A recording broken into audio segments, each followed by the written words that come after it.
आप देख रहे हैं अल्फा डिफेंस हिंदी में आपका स्वागत है। अगर आज की तारीख में भारत की बात की जाए तो देश में मैन्युफैक्चरिंग कंपैरेटिवली कम है और धीरे धीरे कोशिश की जा रही है कि भारत में मैन्युफैक्चरिंग को बढ़ावा दिया जाए। हालांकि अगर भारत की अर्बन इकोनॉमी की बात की जाए तो वहां पर आईटी का बोलबाला ज्यादा है। यही कारण है कि हम लोग आम तौर पर भी जब कॉन्वर्सेशन करते हैं तो हमारे दिमाग में चीजें सॉफ्टवेयर लेवल पर ही चलती रहती। अंडरस्टैंडिंग बेसिक है, कुछ कंप्यूटर्स लगा दीजिए, लड़के लड़कियों को ट्रेन कर दीजिए, इसके अलावा परफॉर्मेंस को इंसेंटिवाइज कर दीजिए और आपको परफॉर्मेंस मिलने लगी। शुरुआत से हम लोगों ने ये चीज देखी है कि जब आप मैन्युफैक्चरिंग से रिलेटेड कॉम्प्लेक्सिटीज की बात करते हैं तो कॉम्प्लेक्सिटीज को समझना मुश्किल होता है और इसी वजह से आपको एक कॉमन थॉट मिलता है कि कंपनी को प्राइवेट कर दीजिए और सडनली आपको परफॉर्मेंस मिलने लगेगी। ये टिपिकल सॉफ्टवेयर मेंटालिटी है। सीडैक की परफॉर्मेंस अच्छी नहीं है, इन्फोसिस को प्रोजेक्ट दे दीजिए और सडनली आपका प्रोजेक्ट काफी बेहतरीन काम करने लगेगा। हालांकि वहां पे भी बहुत सारे लोग कैविएट निकालेंगे, लेकिन काफी हद तक ये चीजें काम करती हैं। हालांकि जब मैन्युफैक्चरिंग की बात आती है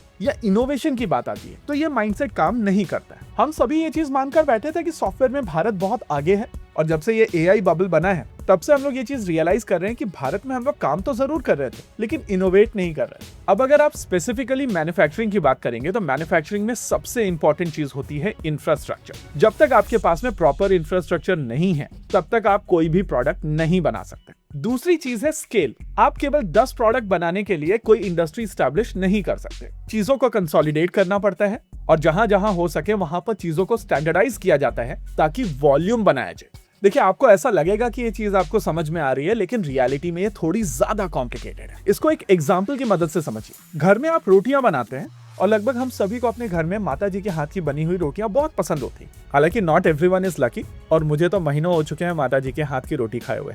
एनीवेज, अगर आपके घर पे आपकी माता जी रोटियां बनाती हैं और आपका परिवार 4 लोगों का है तो चीजें आसान है। अगर 2-4 रिलेटिव्स आ जाते हैं तब भी आप चीजों को अकोमोडेट कर सकते हैं। लेकिन अगर रिक्वायरमेंट 3000 रोटियों की है, वो भी 2 घंटों के अंदर, तो सडनली पूरी इक्वेशन बदल जाती है। वैसे अगर आप मंदिरों में जाएंगे तो आपको समझ में आएगा कि इस रेट पर भी खाना बनाया जाता है लेकिन वहां पर मशीनें लगी हों। ये है वो बेसिक इंफ्रास्ट्रक्चर। लेकिन अगर आप कहेंगे कि केवल 30 रोटियां बनानी है और हमको ये मंदिरों वाला इंफ्रास्ट्रक्चर चाहिए तो आप उसको कैसे इकोनॉमिकली सस्टेन करेंगे? ये वो गलती है जो हम लोगों ने शुरुआती तेजस के ऑर्डर में की थी। भारत सरकार की तरफ से ऑर्डर दिया गया था 16 आईओसी तेजस का, 8 ट्रेनर का और 16 एफओसी तेजस का। इसकी तुलना में अगर आप पाकिस्तान एयरफोर्स की बात करेंगे तो JF-17 थंडर ब्लॉक 1 के केस में उन्होंने 50 एयरक्राफ्ट का ऑर्डर दिया था। हालांकि वो चाइनीज डिक्टेटेड था लेकिन एटलीस्ट उन जाहिल लोगों को इकोनॉमी ऑफ स्केल समझ में आया और उस हिसाब से उनकी तरफ से ऑर्डर दिया गया। एनीवेज, यहाँ पर हम लोगों को एक चीज समझनी पड़ेगी कि भारत का फ्यूचर काफी हद तक आमका प्रोजेक्ट के ऊपर डिपेंड करता है। बाकी सारे प्रोजेक्ट्स को अगर आप साइड में रख दें तो भी भारतीय वायुसेना के पर्सपेक्टिव से बहुत ज्यादा असर नहीं पड़ने वाला है। लेकिन अगर आप स्पेसिफिकली आमका की बात करें तो ये प्रोजेक्ट भारतीय वायुसेना के लिए बहुत बहुत इंपॉर्टेंट है। आमका के साथ में भारतीय वायुसेना की कोशिश है कि उनके पास में वो क्षमता हो कि अगर एनिमी की तरफ से एक एयरक्राफ्ट भारत का मारकर गिराया जाए तो भारत की इंडस्ट्री दूसरा एयरक्राफ्ट उसी टाइम फ्रेम में बनाकर वहां पर पहुंचा दे। पिछले कुछ समय से जिस तरीके के कॉन्फ्लिक्ट हम लोगों ने देखे हैं वो शॉर्ट हाई इंटेंसिटी वॉर वाला कॉन्सेप्ट विंडो से बाहर जाकर गिरा है। फ्यूचर वॉर्स लंबी चलने वाली हैं और रियल डेटरेंस है आपकी मैन्युफैक्चरिंग और इंडस्ट्रियल बेस। इस एस्पेक्ट से भारत के लिए आमका बहुत ज्यादा इंपॉर्टेंट है और इसी वजह से भारत सरकार को अलग अलग कंसल्टेंट्स की तरफ से एग्जैक्टली एक ही चीज सजेस्ट की गई थी। आमका प्रोजेक्ट को प्राइवेट सेक्टर कंपनी से ही एग्जीक्यूट कराना है। इस चीज को दिमाग में डालकर प्रोसेस कर लीजिए कि ये बात सच है। लॉजिकली अगर देखा जाए तो प्राइवेट सेक्टर कंपनीज के पास में किसी भी तरीके का बॉटलनेक नहीं होता है। उनका ऑपरेटिंग मॉडल काफी एजाइल होता है और परेशानियों को वो काफी आसानी से दूर कर पाते हैं। लेकिन इस लार्जर स्कीम ऑफ थिंग्स में भारत सरकार एक इंपॉर्टेंट एस्पेक्ट भूल गई।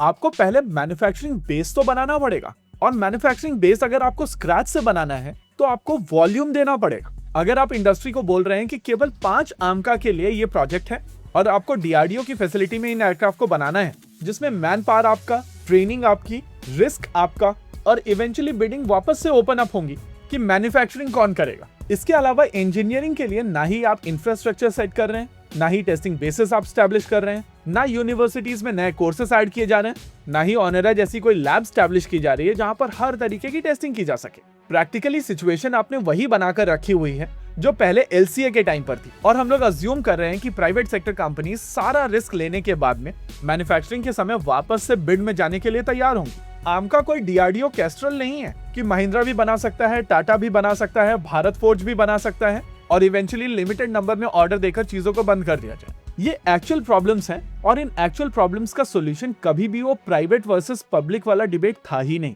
हाँ, क्योंकि देश में सॉफ्टवेयर अंडरस्टैंडिंग है, इस वजह से उस कॉन्सेप्ट को बेचना आसान है और मैन्युफैक्चरिंग की कॉम्प्लेक्सिटीज में कोई इंटरेस्टेड नहीं होते। एनीवेज, बैड न्यूज ये है कि आमका की बिड्स को लेकर सबमिशन 2 महीने और टल चुका है और अब अक्टूबर के एंड में ये सबमिशन होगा, जिसके बाद हम लोगों को पता चलेगा कि कौन सा कंसोर्शियम इस एयरक्राफ्ट के प्रोटोटाइप को बनाएगा। बाय द वे, ये तीसरा एक्सटेंशन है, क्योंकि इससे पहले एक महीने के 2 एक्सटेंशन हो चुके हैं और ये तीसरा एक्सटेंशन 2 महीने का दिया गया है। होप आमका का दूसरा नाम तारीख ना बन जाए, क्योंकि हम लोगों को यहाँ पर मिल रही है केवल तारीख। इसी के साथ आज के इस वीडियो में रखते हैं केवल इतना ही। वीडियो को अंत तक देखने के लिए धन्यवाद। देखते रहिए अल्फा डिफेंस। जय हिंद।